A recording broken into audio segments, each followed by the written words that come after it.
La députée, la parole est à Madame Dominique Orliac pour le groupe 2RDP. Vous avez 5 minutes, Madame la députée.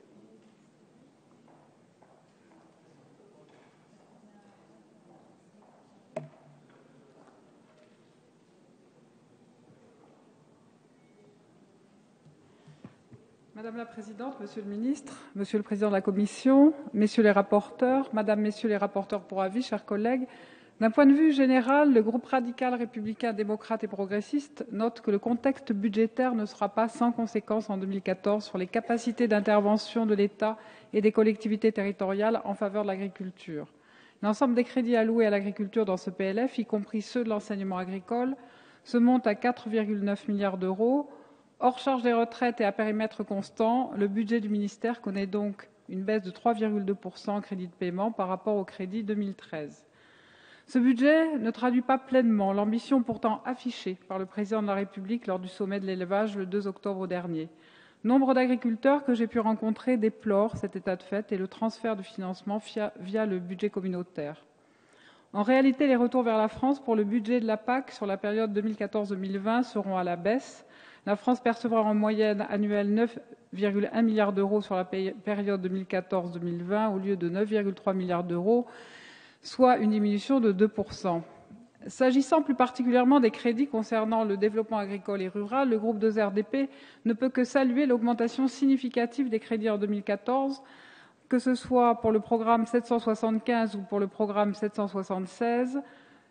Nous notons, Monsieur le Ministre, votre politique volontariste visant à assurer la diffusion auprès des agriculteurs des progrès techniques et des innovations en vous appuyant sur les structures de conseil et notamment les chambres d'agriculture.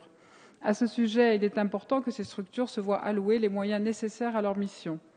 Évoquant la question des moyens, permettez-moi une digression. Ce PLF 2014 prévoit la stabilité de la taxe additionnelle de la taxe sur le foncier non bâti, plusieurs missions de service public, dont celle capitale de l'installation-transmission en agriculture, ont été transférées par l'État aux chambres d'agriculture. À l'approche de la nouvelle PAC, j'attire votre attention sur le fait que la stabilité de la taxe risque d'accroître les difficultés rencontrées par ces établissements consulaires pour conduire leur mission. Les crédits des programmes 775 et 776 permettront de conforter le développement et la diffusion de systèmes de production innovants et performants d'un point de vue économique, environnemental et sanitaire, s'inscrivant ainsi parfaitement dans le cadre de votre projet agroécologique pour la France. Une ambition que nous partageons et saluons. Chacun ici mesure combien la prise en compte des enjeux liés au développement durable est essentielle à la viabilité économique à moyen et long terme des exploitations agricoles et donc à la vitalité de nos territoires. Évoquant la question de l'écologie, permettez-moi une nouvelle digression au sujet de l'écotaxe. Le bien fondé de cette mesure est incontestable. Toutefois, nous savons combien les agriculteurs ont toutes les difficultés à répercuter la hausse de leurs charges vers l'aval. Aussi est à craindre que ce soit le premier stade des filières, à savoir les producteurs, qui supportent cette taxe. Un tel dispositif doit prévoir, dans sa mise en œuvre, d'éviter de superposer une distorsion de concurrence supplémentaire par rapport aux produits importés. Aussi, nous souhaiterions que ces paramètres puissent être pris en considération.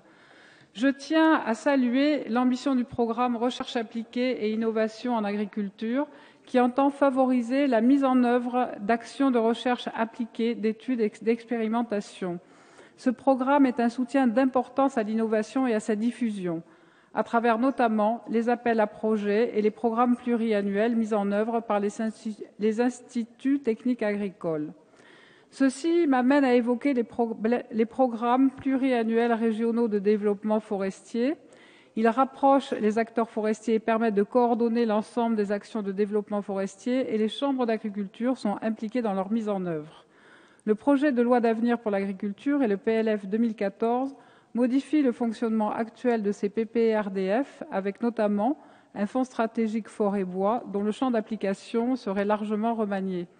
Les chambres d'agriculture n'étant pas citées expressément comme bénéficiaires potentiels de ce futur fonds, la poursuite des actions engagées avec le PPRDF, y compris les embauches réalisées à cette occasion, serait donc remise en cause, et j'en appelle à votre vigilance sur ce point.